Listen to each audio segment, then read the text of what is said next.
পয়গম্বর মুসা আলাইহিস সালাতু ওয়াস সালাম তুর পাহাড়ে যাচ্ছেন। এমন সময় এক লোক ডাক দেয়া বলে, পয়গম্বর, ও পয়গম্বর,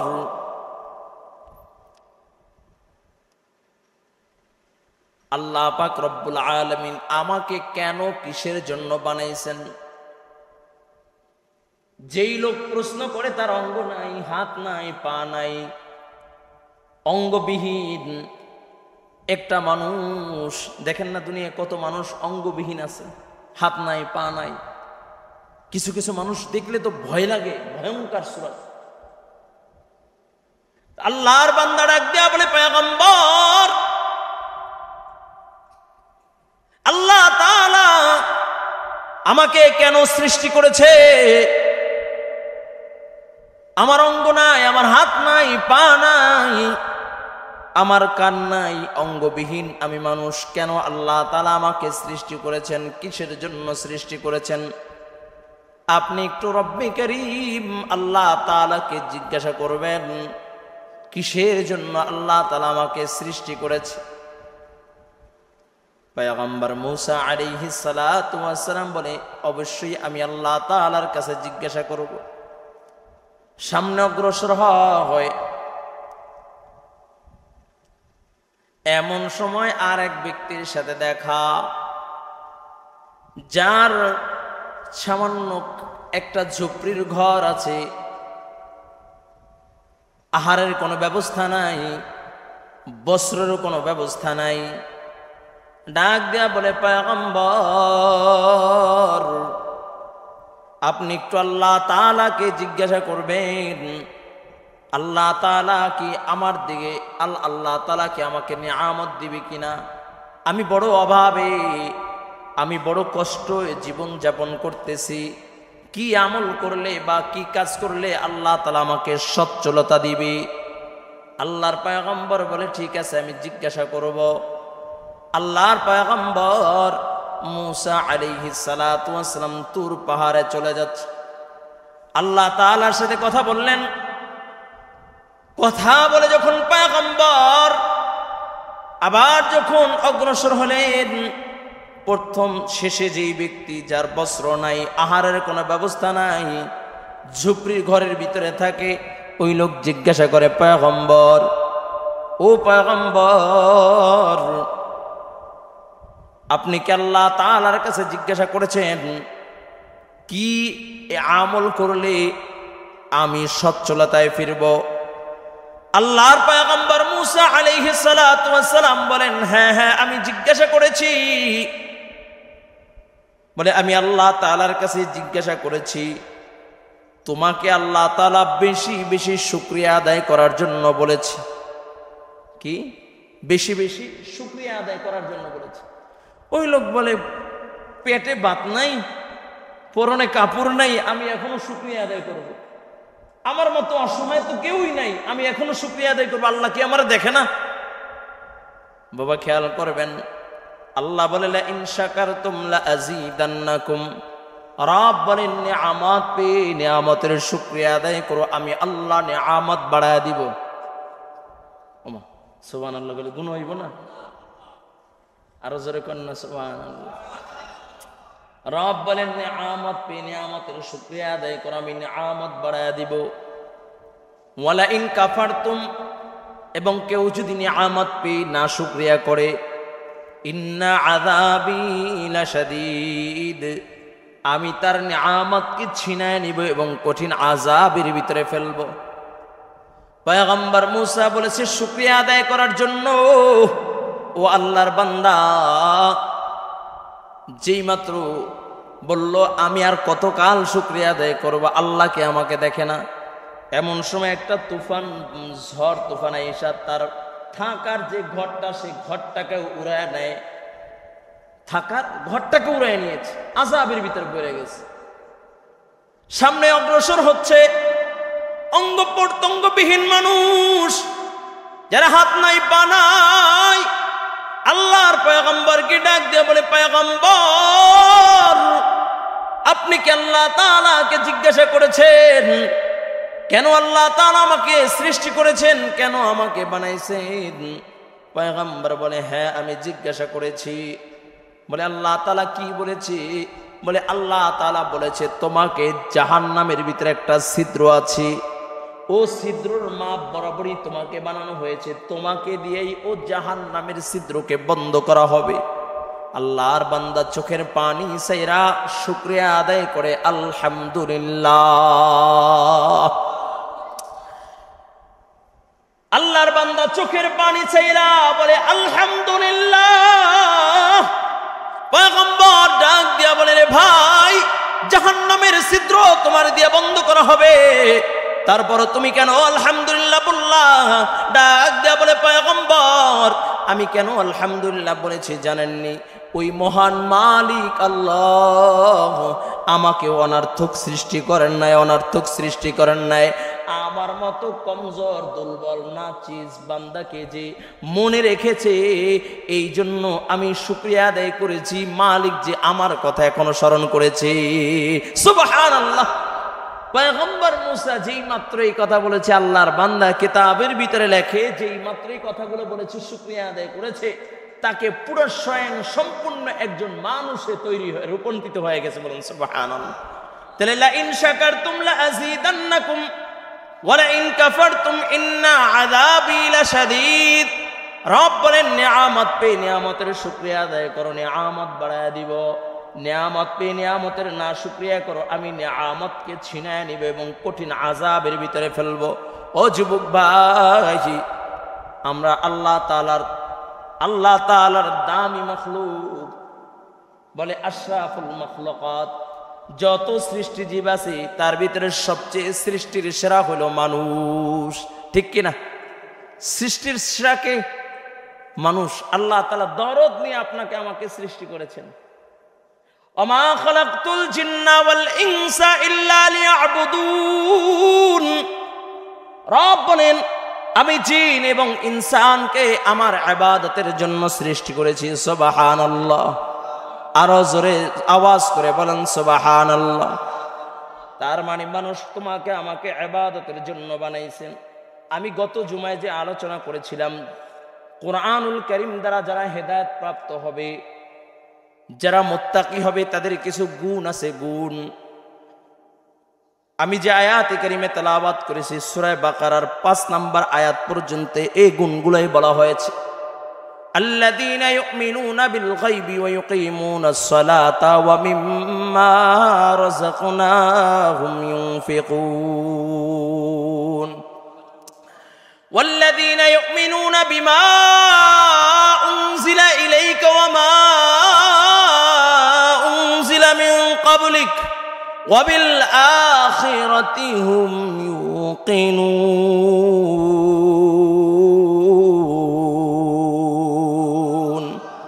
এখানে যারা মুত্তাকি হবে, মুত্তাকিদের কিছু গুণের কথা বলা হয়েছে। এক নম্বর, আল্লাযীনা ইউমিনুনা বিল গায়ব, তারা গায়বের উপর ঈমান আনবে, অদৃশ্যের উপর ঈমান আনবে। আল্লাহ তাআলা আল্লাহ তাআলার সাথে কাউকে শরীক করবে না। রব্বে কারীমকে একাত্ম, রব্বে কারীমের একাত্মতাকে ঘোষণা করবে। ওয়া ইয়াকিমুনাস সালাত, তারা নামাজ কায়েম করবে। ওয়া মিম্মা রাযাকনাহুম ইউনফিকুন, এবং আল্লাহর দেওয়া রিজিক থেকে তারা আল্লাহর রাহে ব্যয় করবে। কয়টা গেল?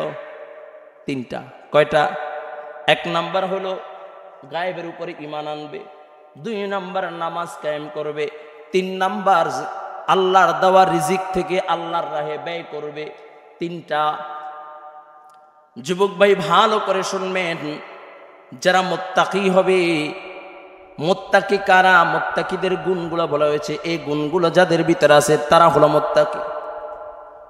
অন্য আয়াতে বলে আল্লাহ তাআলা, অন্য আয়াতে আল্লাহ পাক রব্বুল আলামিন বলেন, আয়াতের ব্যাখ্যা আয়াত আল্লাহ পাক রব্বুল আলামিন বলেন, যারা মুত্তাকি হবে আমি তাদেরকে মাঝে মাঝে মাঝে মাঝে পরীক্ষা করব। সুবহানাল্লাহ। কেন? তাদের মাকাম বাড়াইবার জন্য আমি পরীক্ষা করব। কিভাবে পরীক্ষা করব? ওয়ালানাবলুওয়ান্নাকুম বিশাইইম মিনাল খাউফ ওয়ালানাবলুওয়ান্নাকুম বিশাইইম মিনাল খাউফি ওয়াল জু'i ওয়া নাকসিম মিনাল আমওয়ালি ওয়াল আনফুসি ওয়াত থামারাত ওয়া বাশশিরিস সাবিরিন।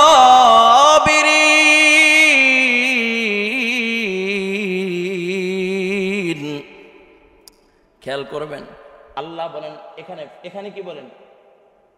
আল্লাযীনা ইউমিনুনা বিল গায়ব। খেয়াল করবেন, আল্লাহ যে পরীক্ষা করবেন সেখানেও আল্লাহ তাআলা বলেন ওয়ালানাবলুওয়ান্নাকুম বিশাইইম মিনাল খাউফ। আল্লাহ তাআলা বলেন আমি তোমাদেরকে পরীক্ষা করব।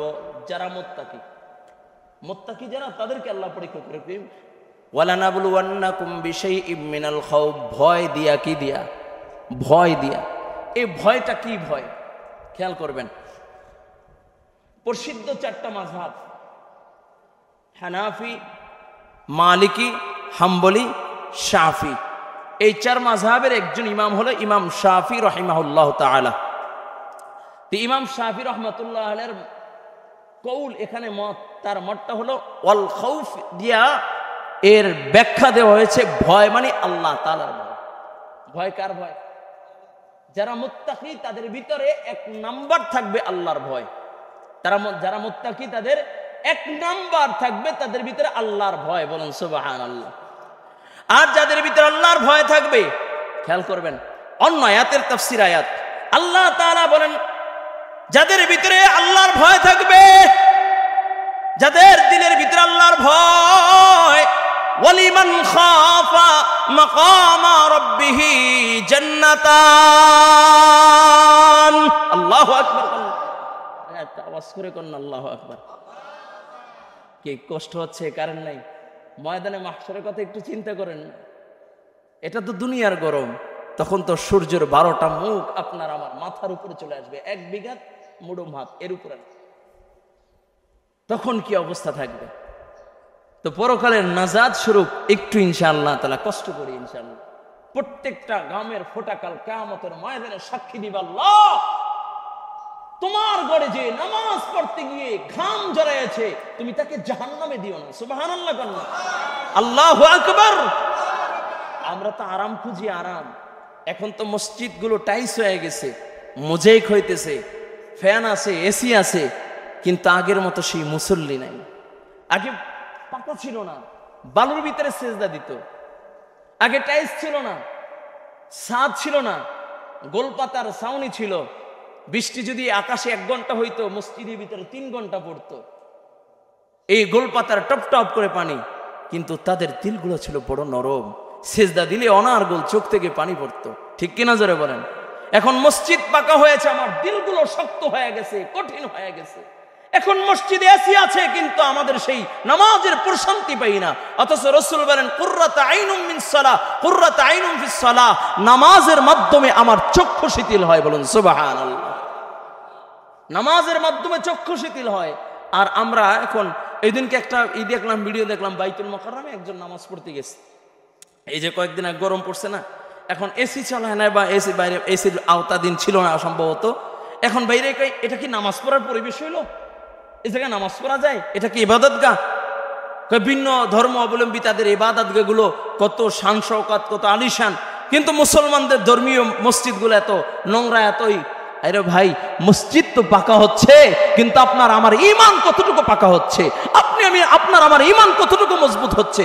একটাবার কি চিন্তা করেছি, প্রশ্ন করেছি? একটাবার কি প্রশ্ন করেছি? যদি ঈমান পাকা হয়, মসজিদে আসি, আবার একদল আছে আইসা মসজিদের, এই মুয়াজ্জিন সাহেব এটা হইলো না কেন, ওটা হইলো না কেন, এটা হইলো না কেন, আছে কি নাই?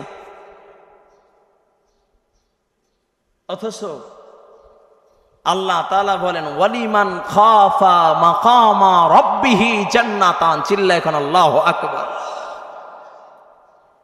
তাহলে 1 নাম্বার ওয়ালানাবলুওয়ান্নাকুম বিশাইইম মিনাল খাউফ। যারা মুত্তাকি হবে আল্লাহ তাদেরকে পরীক্ষা করবেন। 1 নাম্বার পরীক্ষা আল্লাহ তাআলা ভয় দিয়ে তাদেরকে পরীক্ষা করবেন। ইমাম শাফি রাহমাতুল্লাহি আলাইহি বলেন এখানে ভয় দ্বারা উদ্দেশ্য হলো আল্লাহ তাআলার ভয়। যার দিলের ভিতরে আল্লাহর ভয় আছে, যার দিলের ভিতরে আল্লাহর ভয় আছে, বাবা খেয়াল করবেন, যার দিলের ভিতরে আল্লাহর ভয় আছে সে কঠিন কালো গুনাহ করতে পারে না।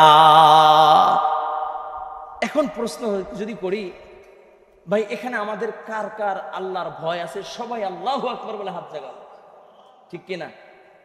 কেউ হাত নামবে না। যদি প্রশ্ন করি ফজরের নামাজ কয়জনে পড়েছেন, তখন কিছু হাত নাইমে যাবে। যদি বলি এশারের নামাজ কে পড়েছেন, যদি বলি গতকালকে জোহর আসর মাগরিব কে পড়েছেন, হাত নেমে যাবে। তার মানে আল্লাহর ভয় যদি থাকতো তাহলে আমরা নামাজ ছাড়তে পারতাম না, ঠিক কিনা? জোরে বলেন, কথা বলেন না। আল্লাহর ভয় থাকলে নামাজ ছাড়তে পারতাম? আল্লাহর ভয় থাকলে মা বাবাকে সন্তান ভয় করে, মা বাবাকে সন্তান ভয় করে, এই জন্য মা বাবার সামনে সন্তান কখনো গুনাহ করে, অপরাধ করে না, কারণ সন্তানের ভিতরে মা বাবার ভয় আছে। ওস্তাদকে সন্তান ভয় করে, ওস্তাদকে ছাত্র ভয় করে, এই জন্য ওস্তাদের সামনে সে অপরাধ করে না, ওস্তাদের সামনে সে গুনাহ করে না।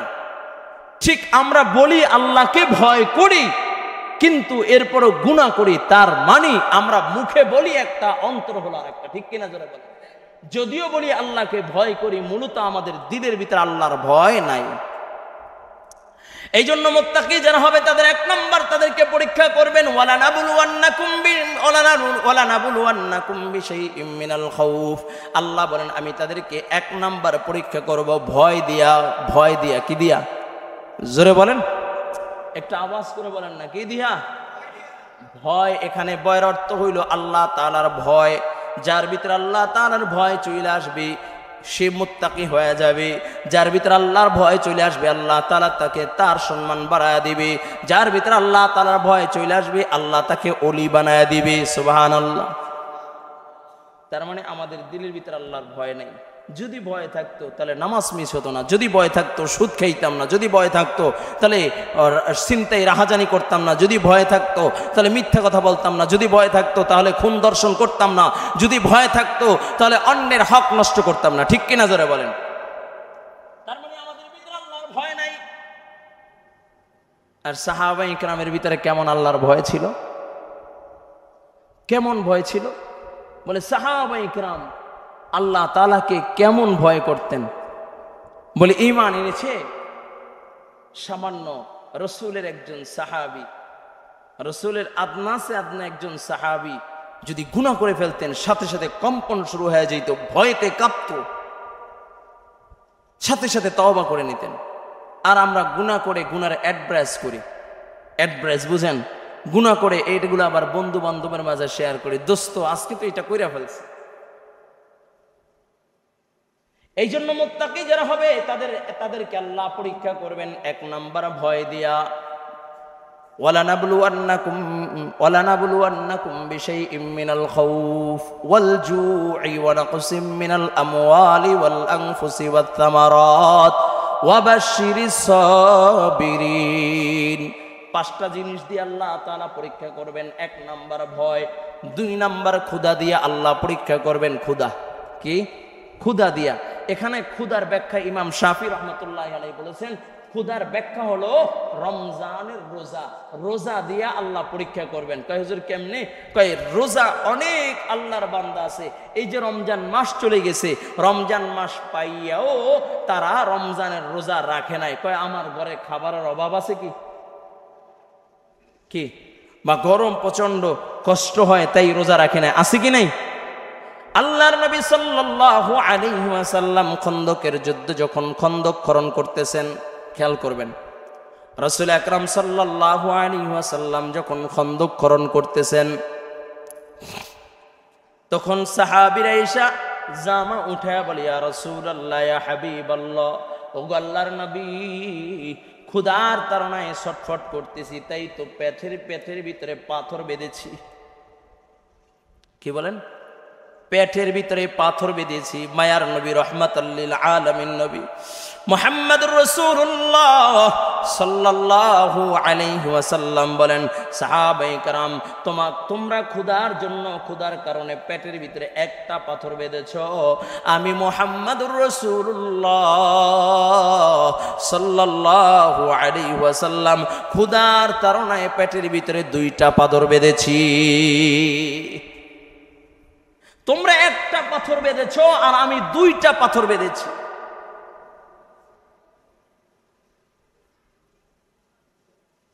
আল্লাহ তাআলা সেই কথাই বলেন, ক্ষুধা দিয়া আমি তোমাদেরকে পরীক্ষা করব।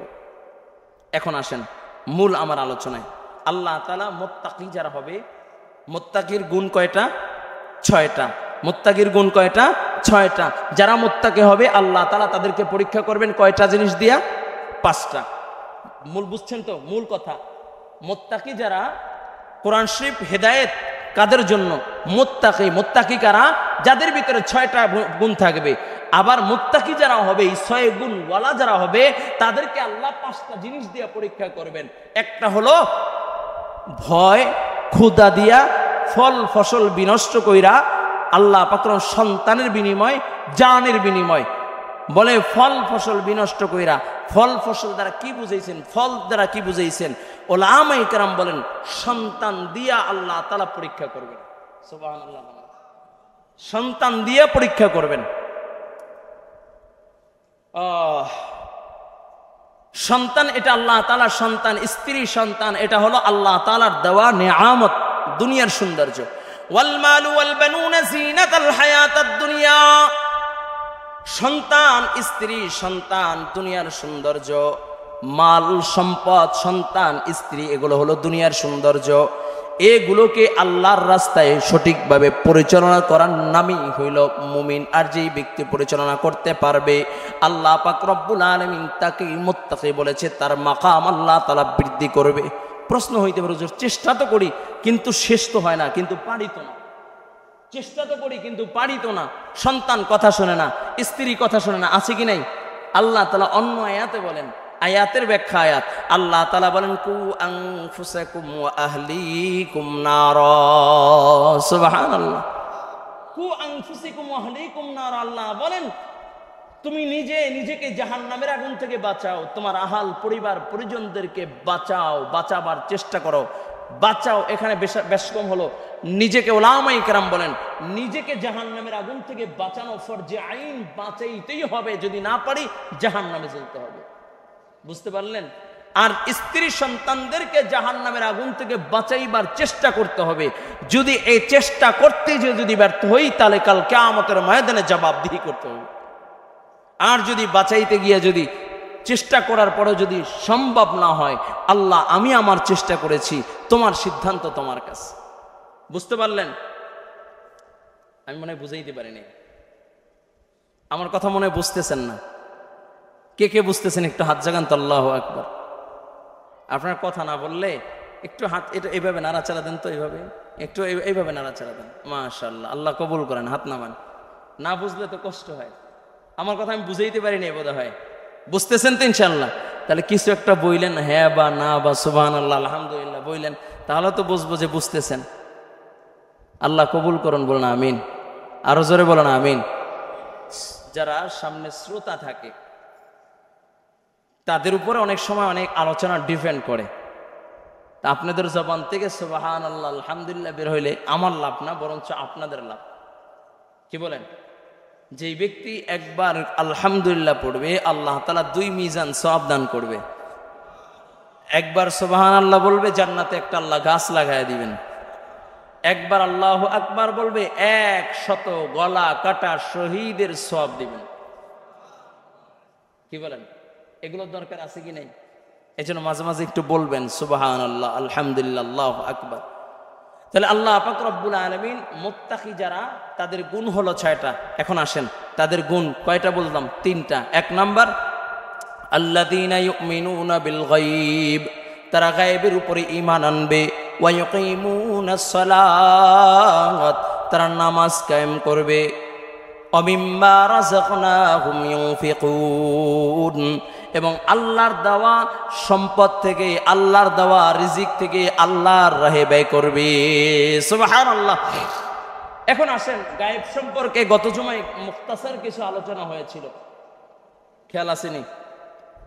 কাকে বিশ্বাস করব? গায়েবের মালিককে? গায়েবের মালিককে? আলিমুল গায়েবকে? হুয়াল্লাহুল্লাযী লা ইলাহা ইল্লা হুয়ার রহমানুর রহিম। আলিমুল গায়বি ওয়াশ শাহাদাতি হুয়ার রহমানুর রহিম। কে? জোরে বলেন।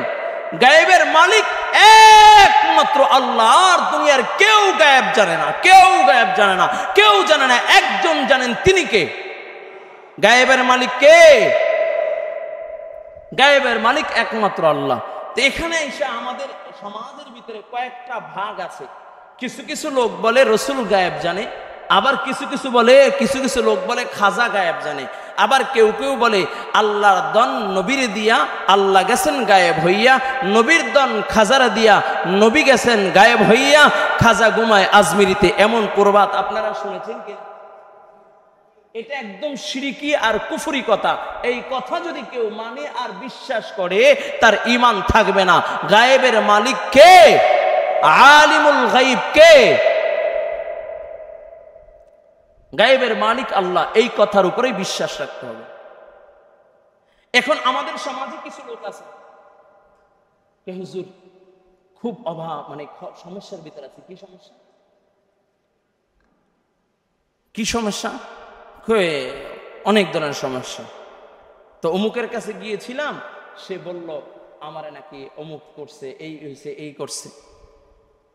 আরে ভাই, তোমার কি হবে না হবে, কি হয়েছে, এটা কে জানেন? জোরে বলেন। আমরা কিছু কুফরি আছে, দেখবেন যারা কিছু ওজা ফকির আছে, তাদের কাছে গেলে আগাম কিছু কথা, তোমার এই মুসিবত আসতেছে, এই বিপদ আসতেছে, এইটা করলে তুমি কোটি কোটি টাকার মালিক হয়ে যাবা, এইটা করলে তুমি অমুক হয়ে যাবা, তমুক হয়ে যাবা। এইগুলো স্রেফ বানোয়াট আর মিথ্যা কথা। এগুলো হলো একদম মিথ্যা কথা। এগুলো যদি কেউ বিশ্বাস করে, তারও ঈমান থাকবে না। ভবিষ্যতের কথা কে জানেন? জোরে বলেন। ভবিষ্যতের কথা কে জানেন? কোলে প্রশ্ন হইতে পারে, হুজুর তাহলে রাসূল আকরাম সাল্লাল্লাহু আলাইহি ওয়াসাল্লাম কিছু হাদিস আছে ভবিষ্যৎ, মুহাম্মদ হারগিজ না গুফতা তা না গুফতা জিবরাইল, জিবরাইল হারগিজ না গুফতা তা না গুফতা রব্বে জলিল।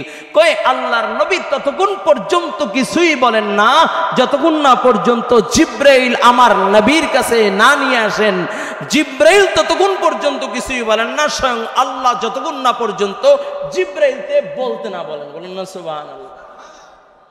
তার মানে রাসূল যেটা বলেছেন সেটা আল্লাহ তাআলারই কথা। আল্লাহ তাআলা জানাইছেন বিদায় রাসূল বলতে পেরেছেন। এই জন্য দুনিয়ার কোনো গায়েবের খবর কেউ জানে না, একমাত্র আল্লাহ জানেন। আল্লাহ তাআলা সেই কথাই বলেন, আল্লাযীনা ইউমিনুনা বিল গায়ব ওয়া ইউকিমুনাস সালাত। তোমরা নামাজ কায়েম করো। এখন আসেন, নামাজ কায়েম করব। ঈমান আনার পরে সর্বপ্রথম কাজ কি? জোরে বলেন। বুনিয়াল ইসলামু আলা খামসিন শাহাদাতু আল্লা ইলাহা ইল্লাল্লাহ ওয়া আন্না মুহাম্মাদান আবদুহু ওয়া রাসূলুহু ইকামাতিস সালাত। সুবহানাল্লাহ। কান্না রাসূল বলেন ইসলামের বুনিয়াদ, ভিত্তি হলো পাঁচটি। কয়টি? ইসলামের ভিত্তি হলো পাঁচটি। এক নাম্বার আশহাদু আল্লা ইলাহা ইল্লাল্লাহ ওয়া আন্না মুহাম্মাদান আবদুহু ওয়া রাসূলুহু। দুই নাম্বার মানে ঈমান আনা। এক নাম্বার আল্লাহ তাআলার উপরে ঈমান আনা, আল্লাহ ও আল্লাহর রাসূলের উপরে ঈমান আনা। ঈমানের ব্যাখ্যা অনেক কিছু। কোন কোন জিনিসের উপরে ঈমান আনবা? আমানতু বিল্লাহি ওয়া মালাইকাতিহি ওয়া কুতুবিহি ওয়া রাসূলিহি ওয়াল ইয়াউমিল আখিরি ওয়াল কদরি খাইরিহি ওয়া শাররিহি মিনাল্লাহি তাআলা ওয়াল বা'সি বা'দাল মাউত। এই জিনিসের উপরে ঈমান আনতে হবে। বুঝতে পারলেন? এগুলো হলো ঈমান সংক্রান্ত। এখন আসেন ঈমান আনার পরে রাসূল বলেন বুনিয়াল ইসলামু আলা খামসিন শাহাদাতু আল্লা ইলাহা ইল্লাল্লাহ ওয়া আন্না মুহাম্মাদান আবদুহু ওয়া রাসূলুহু ইকামাতিস সালাহ। চিল্লায়ে কন্না আল্লাহু আকবার। ইকামাতিস সালাহ, তোমরা নামাজ কায়েম করো। তার মানে ওখানে পড়লাম আল্লাযীনা ইউমিনুনা বিল গায়ব, গায়বের উপর ঈমান আনবে, মানে আল্লাহ তাআলার উপর ঈমান আনার পরে অমিম্মা আল্লাযীনা ইউমিনুনা বিল গায়বি ওয়া ইয়াকিমুনাস সালাত, নামাজ কায়েম করো। রাসূল বলে বুনিয়াল ইসলাম আলা খামসিন, শাহাদাতু আল্লা ইলাহা ইল্লাল্লাহ ওয়া আন্না মুহাম্মাদান আবদুহু ওয়া রাসূলুহু, ইকামাতিস সালাহ। ওখানে আল্লাহ তাআলা বললেন, ঈমান আনার পরে, গায়বের উপরে বিশ্বাস রাখার পরে, এরপরে তোমার এক নাম্বার কাজ হলো নামাজ কায়েম করা। এখানে রাসূল বলেন আল্লাহ ও আল্লাহর রাসূলের পরে ঈমান আনার পরে সর্বপ্রথম কাজ হলো নামাজ। চিল্লায় করেন আল্লাহু আকবার। তাহলে সেই নামাজের গুরুত্ব আছে কি নাই? কথা বলে না। ইসলামে নামাজের গুরুত্ব আছে কি নাই? বলে কেমন গুরুত্ব? রাসূল সাল্লাল্লাহু আলাইহি ওয়াসাল্লাম অন্য বর্ণনায় বলেন, মুমিন এবং মুশরিক, মুমিন এবং কাফেরদের ভিতরে পার্থক্য হইলই নামাজ। মুমিন এবং কাফেরদের ভিতরে পার্থক্য কি? নামাজ। মুমিন নামাজ পড়বে, কাফের নামাজ পড়বে না। এখন বলতে পারেন উপরে মাইক আওয়াজ নাই? আচ্ছা, কারেন্ট নাই তো ওই জন্য। তাহলে বুঝতে পারলেন এক নাম্বার কি পাইলাম? নামাজ। ঈমান আনার পরে সর্বপ্রথম কাজ কি? সবাই বলেন, আরো জোরে বলেন। তাহলে নামাজের গুরুত্ব ইসলামে আছে কি নাই? বলে কেমন গুরুত্ব? নামাজের মাধ্যমে বোঝা যাবে এটা মুমিন মুসলমান নাকি কাফের। বুঝতে পারলেন? নামাজের মাধ্যমেই তার পরিচয় আসবে। নামাজ যারা পড়ে তারা ঈমানদার। যে আমরা নামাজ পড়ে, রাসূলের বাণী, আমার বাণী না, আমার কথা না, আমার বাপদাদার কথা না। রাসূল বলে মুমিন এবং কাফেরদের ভিতরে পার্থক্য হইল নামাজ। সুবহানাল্লাহ বলেন না। শুধু তাই না বাবা, আল্লাহর নবী সরকারে দো আলম রাহমাতাল লিল আলামিন নবী মুহাম্মদুর রাসূলুল্লাহ সাল্লাল্লাহু আলাইহি ওয়াসাল্লামের ইন্তেকালের পূর্ব মুহূর্তে নবী আমার বড় অসুস্থ, নবী দাঁড়াইতে পারেন না, নবীর ভীষণ অসুস্থ, নবী বারবার বেহুশ অবস্থায় জমিনে পইরা যায়।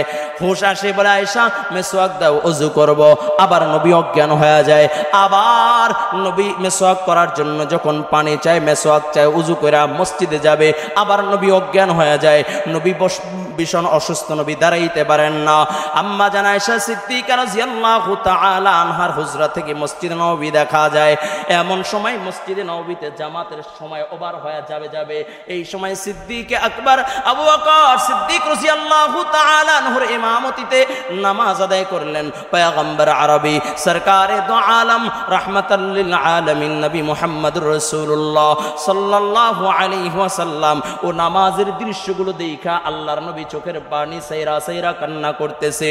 আম্মা জান ডাক দিয়া বলি, ইয়া রাসূলুল্লাহ, ইয়া হাবিবাল্লাহ, ও আল্লাহর নবী আপনি কেন কান্না করতেছেন? কিসের জন্য কান্না করতেছেন? আমার বাবা আপনার জায়গায় দাঁড়ায় নামাজ পড়তেছে, এই জন্যই কি আপনি কান্না করতেছেন? আল্লাহর নবী ডাক দিয়া কয়, না আয়েশা, এই জন্য আমি কান্না করি না। আয়েশা বলি, ইয়া রাসূলুল্লাহ, তাহলে কেন আপনি কান্না করেন? কয়, আমি কান্না করতেছি এই নামাজের জন্য, আমি পয়গম্বর বড় কষ্ট করতেছি। আমার এই কান্না কোনো দুঃখের কান্না নয়, এটা হলো আমার সুখের কান্না। আমার দেখা দেওয়া নামাজ আমার সাহাবায়ে কেরাম জামাতের সহিত আদায় করতেছি, এই দৃশ্য দেখা আমি খুশির কান্না করতেছি। সুবহানাল্লাহ। নবীর ইন্তেকালের পূর্ব মুহূর্তে নবী বড় অসুস্থ।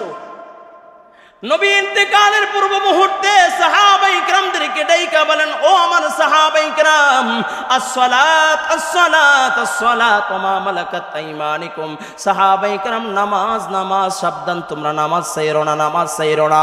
এই জন্য যুবক ভাইরা আমার, সাহাবায়ে কেরামের আদাত ছিল, সাহাবায়ে কেরাম যখন কোনো মুসিবতের ভিতরে পইরা গেলে, কখনো কোনো বিপদের ভিতরে পইরা গেলে, বা আসমানি কোনো পরীক্ষা যদি আল্লাহ তাআলার তরফ থেকে সাহাবায়ে কেরামের কাছে আসতো, সর্বপ্রথম সাহাবায়ে কেরামের আমল হইল নামাজে দাঁড়ায় যাইত। সুবহানাল্লাহ। এটা হলো সাহাবায়ে কেরামের আমল। ওই সামান্য জুতার ফিতা ছিঁড়ে গেছে, জুতার ফিতা, তাও সাহাবায়ে কেরাম আল্লাহু আকবার বলে দাঁড়ায় আল্লাহর কাছে আগে বলতেন। জুতা নাই, জুতার ফিতা ছিঁড়ে গেছে, সাহাবায়ে কেরাম আল্লাহর কাছে আগে বলেন। এক সাহাবী করে খাবার নাই, সাহাবী ওযু কইরা মসজিদে নববীতে রওনা করলেন। নামাজ পড়া ঘরে আসছে, ডাক দেয়া বলেন, বিবি ঘরে খাবারের ব্যবস্থা হয়েছে? বলে, না, ঘরে কোনো খাবারের ব্যবস্থা হয় নাই। সাহাবী বলেন, আমার ওযু হয় নাই, নামাজ হয় নাই, আবার উযু কইরা আবার মসজিদে নববীতে চইলা গেছেন। আবার নামাজ পড়া ঘরে আসছে, বলে বিবি ঘরে কোনো খাবারের ব্যবস্থা হয়েছে? বলে না না, ঘরে খাবারের ব্যবস্থা হয় নাই। তাহলে আমার নামাজ হয় নাই। আবার উযু কইরা মসজিদে নববীতে চইলা গেছে। আবার উযু কইরা নামাজ পড়লেন, বাসায় এসে জিজ্ঞাসা করে খাবারের কোনো ব্যবস্থা আছে? কয় না, খাবারের কোনো ব্যবস্থা হয় নাই। সাহাবী বলেন আমার নামাজ হয় নাই। যদি নামাজ হইতো তাহলে নামাজের মাধ্যমে আল্লাহর রিজিকের অভাব দূর করে দিবেন আল্লাহ তাআলার ওয়াদা, তাহলে অবশ্যই আমার ঘরে খানা পৌঁছেইতো। এই ইয়াকিন নিয়ে আবার চতুর্থবার উযু কইরা মসজিদে নববীতে হাজির হয়ে গেছেন। উযু কইরা মসজিদে নববীতে হাজির, নামাজ পড়া আল্লাহর নবীর সাহাবী ঘরে এসে ডাক দিয়া বলেন বিবি ঘরে খাবারের ব্যবস্থা হয়েছে? এমন সময় আওয়াজ আসে, ওগো প্রাণের স্বামী আমার, সবে মাত্র ঘরের কন্যার থেকে চাক্কি চাক্কি আটা বাইর হইতেছে, চাক্কি দিয়া এই চাক্কির আটা খামিরা বানায় রুটি বাজতেছে, অপেক্ষা করেন। রাসূলের সাহাবী বলে কোথা থেকে আটার ব্যবস্থা হয়েছে দেখার জন্য যায়, দেখে ঘরের কন্যার একটা চাক্কি উঠেছে জমিন থেকে, ও চাক্কি থেকে আটা বের হইতেছে। সাহাবী দৃশ্য দেখা কোনখান থেকে আটা বের হয় চাক্কিটি একটু জায়গায় দেখার জন্য গিয়েছে, এমন সময় চাক্কি আবার বন্ধ হয়ে গেছে। সাহাবী আল্লাহর নবীর দরবারে হাজির, ডাক দিয়া বলে ইয়া রাসূলুল্লাহ, ইয়া হাবিবাল্লাহ, ও আল্লাহর নবী, খানা নাই, রিজিকের বড় অভাব ছিল, এই জন্য চারবার উযু কইরা মসজিদে নববীতে এসে নামাজ পড়েছি। আমি যখন ঘরে গেলাম, যে দেখে আমার ঘরের ভিতরে চাক্কি চালু হয়ে গেছে, পুঙ্গুল আটা বেরবাহিত হইতেছে, আটা বের হইতেছে। আমি ও চাক্কিটা জায়গায় একটু দেখার জন্য গেলাম, এমন সময় চাক্কি গায়েব হয়ে গেছে, চাক্কির আটা বন্ধ হয়ে গেছে।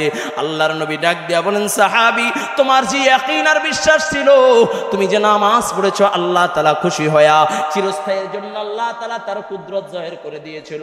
তুমি যে আল্লাহর কুদরতের উপর আঘাত করে ধরেছো, আল্লাহর কুদরত দেখতে গিয়েছে, এই জন্য আল্লাহ বন্ধ করে দিয়েছে। তুমি যদি তোমার হাত দিয়া ও কুদরতকে না ধরতা, যদি দেখতে না যাইতা, কিয়ামত পর্যন্ত আমার যত উম্মত দুনিয়া আসতো, ওই এক চাক্কির আটা দিয়া সবাই তার ক্ষুধা নিবারণ করতে পারতো, তারপর অভাব হইতো না। সুবহানাল্লাহ। এই যুবক ভাই, এই জন্য যুবক ভাই মুসিবতের ভিতরে পড়ছো, সর্বপ্রথম নামাজ। আল্লাহ তাআলা বলেন, আমার কথা নাই, আল্লাহ তাআলা বলেন ইয়া আইয়ুহাল্লাযীনা আমানুস্তাঈনু বিস-সাবরি ওয়াস-সালাহ ইন্নাল্লাহা মা'আস-সাবিরিন।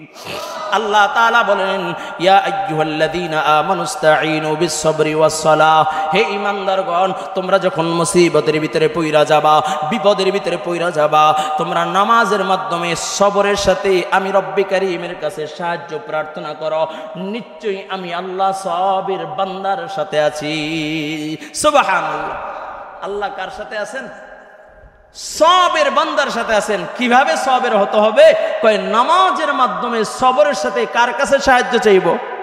এজন্য মুসিবত চইলা আসলে সর্বপ্রথম কার কাছে চাইব? কিসের মাধ্যমে? সবাই বলেন কিসের মাধ্যমে?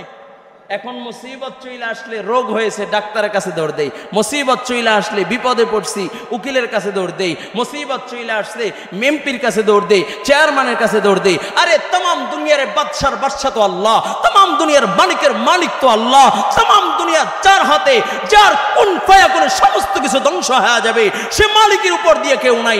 মুসিবতে বললে আল্লাহ বলেন নামাজে দাঁড়াও, সবরের সাথে আমার কাছে যাও, আমি তোমাকে সাহায্য করব। আর দুনিয়ার সমস্ত মানুষ যদি একত্রিত হয়, দুনিয়ার সব এমপি যদি একত্রিত হয়, সব মন্ত্রী যদি একত্রিত হয়, আর আল্লাহ যদি চায় তাকে ধ্বংস করতে, কেউ তাকে সাহায্য করতে পারবে না। আর तमाम দুনিয়া যদি এক পাশে চইলা যায়, तमाम দুনিয়ার সমস্ত রাজত্ব যদি এক পাশে চইলা যায়, সবাই যদি চায় তাকে ধ্বংস করবে, আর আল্লাহ যদি চায় তাকে হেফাজত করবে, तमाम দুনিয়ার শক্তি তাকে ধ্বংস করতে পারবে না। ঠিক কি না জোরে বলেন? দেখেন নাই, বাইতুল্লাহ ধ্বংস করে দিবে, বাইতুল্লাহ ধ্বংস করে দিবে। আপনারা তো জানেন, লম্বা ঘটনা, সামনে বলবো, আংশিক একটু আওয়াজ দিয়ে যাই। বাইতুল্লাহ ধ্বংস করবে। কি বাইতুল্লাহ ধ্বংস করবে? তৎকালীন জমানার সবচেয়ে শক্তিশালী যে বাদশাহ, সবচেয়ে শক্তিশালী যে বাদশাহ, হাতি বাহিনী নিয়ে আসছে, বাইতুল্লাহ ধ্বংস করবে। বাইতুল্লাহ ধ্বংস করবে। বলে তৎকালীন তার উপর দিয়ে কোনো বাদশাহ নাই, তার উপর দিয়ে কথা বলার মতো কেউ নাই, হাতি বাহিনী নিয়ে আসছে। তাহলে কেমন শক্তি! রসুলের দাদা আব্দুল মুতালিব কাবার সামনে যায় দাঁড়ায় কয়, কাবার মালিক, আমার দায়িত্ব ছিল রক্ষণাবেক্ষণ করা, কিন্তু যারা আসতেছে তাদের সাথে আমার শক্তিতে কুলাবে না, তাই আমি তোমার চাবি তোমাকে বুঝাই দিলাম। ফিক্কা মেরা বাইতুল্লাহর উপরে উঠাইয়া দিয়েছে। সুবহানাল্লাহ কইবেন না? ফিক্কা মেরা বাইতুল্লাহর উপরে উঠাইয়া দিয়েছে। কয় বাদশারে ডাক দিয়ে বলে, তোমার সাথে দুশ্মনী হলো কাবার সাথে, আমার সাথে দুশ্মনী নেই, আমার উট বকরিগুলো তুমি কেন কব্জ করেছো, আমারগুলো আমাকে দিয়ে দাও। নিয়ে নিরাপদে চইলা গেছেন। আল্লাহ কয়, আমার ঘর তো আমি রক্ষা করব। আল্লাহ বলেন, আলাম তারা কাইফা ফাআলা রাব্বুকা বিআসহাবিল ফিল আলাম ইয়াজআল কাইদাহুম ফি তাদলিল ওয়া আরসালা আলাইহিম তায়রান আবাবিল। চিল্লায় কোন আল্লাহু আকবার। কয় ছোট ছোট পাখি, বলে মুখে একটা দানা, দুই পায়ে দুইটা বানা, এক একটা হলো বুলেট, মাথা দিয়ে মেরেছে, উপর দিয়ে নিক্ষেপ করেছে, মাথা দিয়ে বের হইয়া বলে হাতি ছিদ্র কইরা জমিনে নিষ্পেষিত করে দিয়েছে। এই জন্য যদি কোনো ব্যক্তি আল্লাহর জন্য হয়ে যায়, যত মুসিবত আসে, কার কাছে বলবো? জোরে বলেন, কার কাছে? আরো জোরে বলেন, কার কাছে? আপনি যদি আল্লাহর সাথে বন্ধুত্ব করতে পারেন, আল্লাহর সাথে যদি সম্পর্কটা হয়ে যায়, নামাজের মাধ্যমে যদি ঘনিষ্ঠতা হয়ে যায়, তামাম দুনিয়ার সব শক্তি যদি আপনার বিপক্ষে চইলা যায়, একটা চুলের ক্ষতি আপনার করার কোনো সাহস নাই। ঠিক কিনা? জোরে বলেন। আল্লাহ তাআলার সময় অনেক হয়ে গেছে। আল্লাহ তাআলা আমাকে, আমাদের সকলকে আমল করার তৌফিক দান করুক। এই জন্য মুসিবত আসলে কার কাছে চাইব? আরো জোরে বলেন, কার কাছে? আজকে জুমার থেকে মেসেজটাই নিয়ে যাবার, ইয়াকিন আর বিশ্বাসটা অন্তরে ঘেঁটে নিয়ে যাব। জীবনে যতবার মুসিবতে পড়বো, যত বাধা বিপত্তি আসুক না কেন, কারো দ্বারা হস্তে হব না। একজন তিনি কে? আরো জোরে বলেন, একজন তিনি কে? আরো জোরে বলেন, একজন তিনি কে? কার কাছে চাইব? মনে থাকবে তো ইনশাআল্লাহ? এই ইয়াকিন দিলের ভিতরে বসাইতে পারবো না ইনশাআল্লাহ। আর যারা এই ইয়াকিন দিলের ভিতরে বসাইছে, তারা কখনো ঠিক থাকে না, তারা চলতেছে। আল্লাহ তাআলা তাদেরকে দিন দিন মাকাম বাড়াইতেছে। দুনিয়ার কারো রিজিক দেওয়ার সমর্থন নাই। রিজিকের মালিক কে? এখানে যে বললাম, আল্লাযীনা ইউমিনুনা বিল গায়ব ওয়া ইউকিমুনাস সালাত, লম্বা আলোচনা বাকি আছিল। নামাজ পড়লে কি লাভ, কয়টা পুরস্কার পায় আল্লাহ তাআলা? আল্লাহ তাআলার ওয়াদা আছে, যদি নামাজ কেউ পড়ে আল্লাহ 5টা পুরস্কার দিবেই দিবে, দিবেই দিবে, তার ভিতরে কোনো সন্দেহ নাই। জোরে বলুন না সুবহানাল্লাহ। কয়টা পুরস্কার? এর ভিতরে একটা হলো রিজিকের অভাব আল্লাহ দূর করে দিবেন, এটা হলো দুনিয়ায়। বাকি 4টা মৃত্যুর পরে। একটা হলো রিজিকের অভাব। এই জন্য দেখবেন মসজিদের যারা ইমাম সাহেব আছে আর মাদ্রাসার যারা শিক্ষক আছে, বেতন কত জিগিলে কয় 6,000, 7,000, 5,000। বর্তমান জমানায় 4 বিলও হয় না 6,000। হোটেল সেরাটনে এক কাপ চার দাম হলো 15,000, 20,000, 22,000 টাকা। নাকি ভুল বললাম? হাজি সাহেব ভুল নেই তো? এক কাপ কফি। বিমানের ভিতরে সৈয়দপুর যাচ্ছিলাম মাহফিলে, বিমানে গেছি জুমা পইরা, তাড়াতাড়ি তাড়াহুড়ো কইরা। তা আমরা আরো 2-3 জন, বলে একটা পানি 250 টাকা, ছোট্ট একটা মাম পানি 250 টাকা। এরপরে খিচুড়ি নিলাম, প্রায় আমরা 4 জনে ছিলাম, 4 জনে প্রায় আপনার 7,000-8,000 টাকা বিল হয়েছে খাবারের। তো কি খাইলাম? কই 7,000-8,000 টাকা দিয়ে বাহিরে খাইলে আরো ভরপুর 3-4 দিন খাইতে পারতাম। তাহলে এই সামান্য সময় কিন্তু চিন্তা করলাম, মসজিদে যারা ইমামতি করে আর মুয়াজ্জিন আছে, যারা মাদ্রাসায় পড়ায়, বেতন হইলো 5,000, 6,000, 7,000, সর্বোচ্চ হইলে 15,000। 15,000 টাকার বেতনে 4 পানিও গরম হয় না। কিন্তু তাকে যদি মাসের শুরুতে বলি, হুজুর কেমন আছেন? আসসালামু আলাইকুম, আলহামদুলিল্লাহ খুব ভালো আছি। মাসের মাঝে যদি বলি কেমন আছেন? আলহামদুলিল্লাহ খুব ভালো আছি। মাসের শেষে যদি বলি কেমন আছেন? আলহামদুলিল্লাহ খুব ভালো আছি। যদি বলি হাজী সাহেব হস্ত করেছেন, চাকরিও তো মোটা মাশাআল্লাহ, 1.5 লাখ টাকা বেতন, আরো 3 লাখ টাকা টেবিলের নিচে পান, কেমন আছেন? বেতন পাওয়ার পরে আলহামদুলিল্লাহ ভালো আছি। মাস যখন শেষ, হুজুর ভালো নাই, ভয় দারুদ্দার করে চলতেছি, দোকানে বাকি বেজে গেছে 50,000। বরকত দেওয়ার মালিক কে? এখন জবান দিয়ে কথা বাইরে না, জোরে কান, বরকত দেওয়ার মালিক কে? এই জন্য নামাজ, আল্লাহর হাবিব সাল্লাল্লাহু আলাইহি ওয়াসাল্লাম বলেন, সালাত as-সালাত as-সালাত ওয়া মা মালাকাত আইমানুকুম। নামাজ উম্মতের আমার, নামাজ নামাজ নামাজ, নামাজ ছাড়া বিকল্প কোনো কথা নাই। নামাজ পড়ো, আল্লাহর সাথে সম্পর্ক বাড়বে। আর যার সাথে আল্লাহর সাথে সম্পর্ক হয়ে যায়, দুনিয়ার রিজিক তার কাছে তুচ্ছ। আল্লাহ তাআলা তো তাকে মান্না সালোয়া খাওয়াইবে। বলুন সুবহানাল্লাহ। বনি ইসরাইলের আবেদ বান্দাদেরকে যদি মান্না সালোয়া খাওয়াইতে পারে, তাহলে উম্মতে মুহাম্মাদি শ্রেষ্ঠ উম্মত,